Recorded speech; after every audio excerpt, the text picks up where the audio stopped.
Assalamualaikum warahmatullahi wabarakatuh. Perkenalkan, nama saya Rizka Audia dengan nomor NPM 208110151.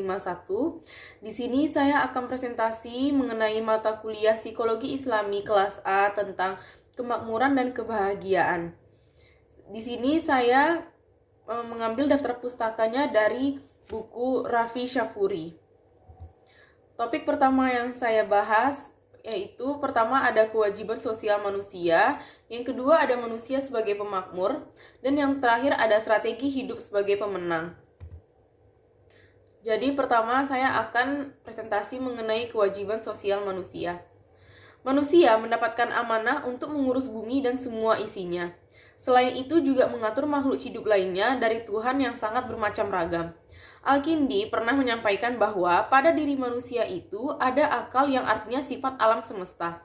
Manusia juga sanggup mengatur alam dengan kapasitas akalnya, sehingga wajar jika gelar kekhalifahan khusus untuk manusia.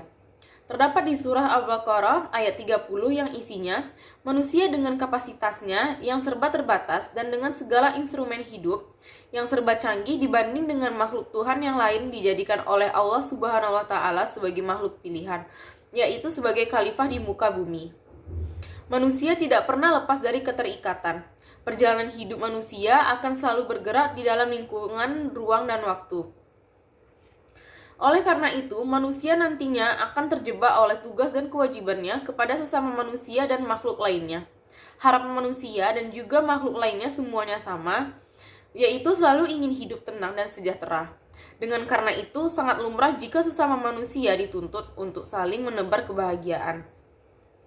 Tolak ukur pencapaian kebahagiaan dinilai dari keimanan dan selalu berhubungan dengan amal soleh yang akan menebar kebahagiaan bagi makhluk Tuhan.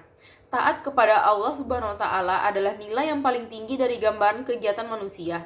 Karena semua tingkah laku manusia yang selalu istiqomah dalam lingkarannya akan membuahi hasil kemenangan yang besar.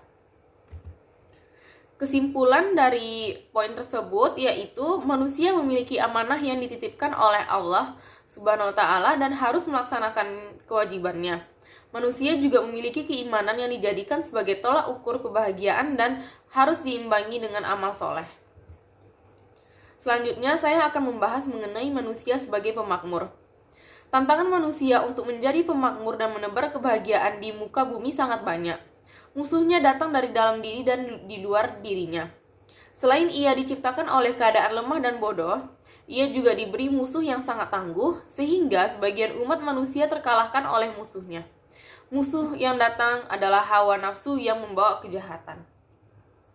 Nafsu amarah dan hawa nafsu timbul dari dalam diri manusia. Oleh karena itu, sebagian besar tantangan manusia berasal dari dalam, maka akan sulit bagi manusia untuk bisa menjadi pemenang dan unggul dalam menapaki tantangan hidup ini jika ia tidak mampu mengenal diri dan terus-menerus meningkatkan kualitas diri, baik secara rohaniah atau jasmaniah. Manusia mempunyai beberapa tantangan dari dalam dan dari luar dirinya yang menyerupai setan. Tantangan-tantangan ini sebenarnya disusun sebagai tempat amal ibadah, karena ketika ia mencoba mengubah kondisi dan kondisi lemah menjadi sangat kuat, maka sebenarnya ia telah melaksanakan ibadah. Allah Subhanahu wa Ta'ala memberikan solusi-solusi melalui jalur agama karena berhubungan dengan kekurangan-kekurangan manusia, yaitu solusi agar manusia dalam tugasnya sebagai pemakmur dan penebar kebahagiaan dapat terrealisasikan. Manusia terus dilatih sampai menjadi kuat, badan yang sehat dan mental yang kuat juga harus diisi dengan ilmu yang banyak.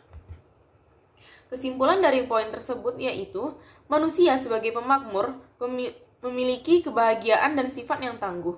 Selain itu, manusia diberi oleh Allah Subhanahu wa Ta'ala dengan kekurangan-kekurangan melalui agama agar manusia dapat menemukan solusi-solusi yang tegas. Selanjutnya, saya akan bahas mengenai strategi hidup sebagai pemenang. Di dalam Quran Surah Ali Imran ayat 103 yang berisi langkah terakhir agar manusia muslim mampu menjadi pemenang melawan semua rintangan dan tantangan yang menghalangi jalannya untuk memakmurkan dunia dan menebarkan kebahagiaan bagi seluruh makhluk. Manusia harus bersatu dan kuat menguatkan satu sama lain. Pada dasarnya orang-orang Islam itu bersaudara, dan jika terjadi perselisihan antara sesama muslim yang lainnya wajib menyatukannya kembali. Di dalam Quran surah Al-Hujurat ayat 10. Hidup penuh dengan tujuan-tujuan kecil dan singkat. Manusia kerap kali bersinggungan arah satu sama lain. Banyak di antara mereka yang binasa membela sebuah tujuan yang pada hakikatnya tujuan itu sendiri semu dan tidak bernilai. Akan tetapi, secara umum dapat dikatakan bahwa manusia pada hakikatnya menginginkan afak hidupnya yang singkat di dunia yang fana ini menjadi berguna. Manusia secara keseluruhan tidak mau rugi dalam hal apapun, terutama dalam menjalani hidup. Manusia juga tidak dapat memelihara dirinya sendiri tanpa akal budi, dan akal budi tidak dapat bekerja maksimal tanpa adanya bantuan dari risalah yang ada dalam agama berupa Al-Quran dan hadis. Jika berdiskusi melalui akal, selalu muncul kesimpulan yang sangat kompleks, berdimensi banyak sehingga sulit sekali untuk dijadikan ukuran yang berurusan dengan hukum dan benang kesepakatan merah. Hal yang sangat penting untuk diketahui bahwa skenario hidup ini sudah ada. Manusia yang menang adalah yang mengerti skenario tersebut kemudian menjalankannya dengan penuh kesabaran. Kesimpulan dari poin tersebut yaitu skenario mengenai hidup manusia sudah ada, dan yang menang adalah yang memahami skenario tersebut lalu menjalankannya dengan istiqomah. Berikutnya ada dinamika psikologi. Kebahagiaan dan kemakmuran bagi sebagian besar manusia diukur dengan banyaknya kekayaan. Terlebih manusia di dunia ini dibekali dengan hawa nafsu. Padahal kebahagiaan sangat jauh bila hanya diukur dari kekayaan semata. Kebahagiaan berupa kesehatan, ketenangan hati, kesempatan, dan sebagainya dihitung. Dinamika kebahagiaan hidup manusia tampak begitu bervariasi, beraneka ragam, dan berbeda antara satu kebahagiaan dengan kebahagiaan yang lainnya. Kebahagiaan kita tidak bisa lepas dari kata kesengsaraan yang merupakan lawan kata dari kebahagiaan itu sendiri. Demikian presentasi dari saya. Terima kasih. Mohon maaf jika ada kekurangan dan kesalahan. Assalamualaikum warahmatullahi wabarakatuh.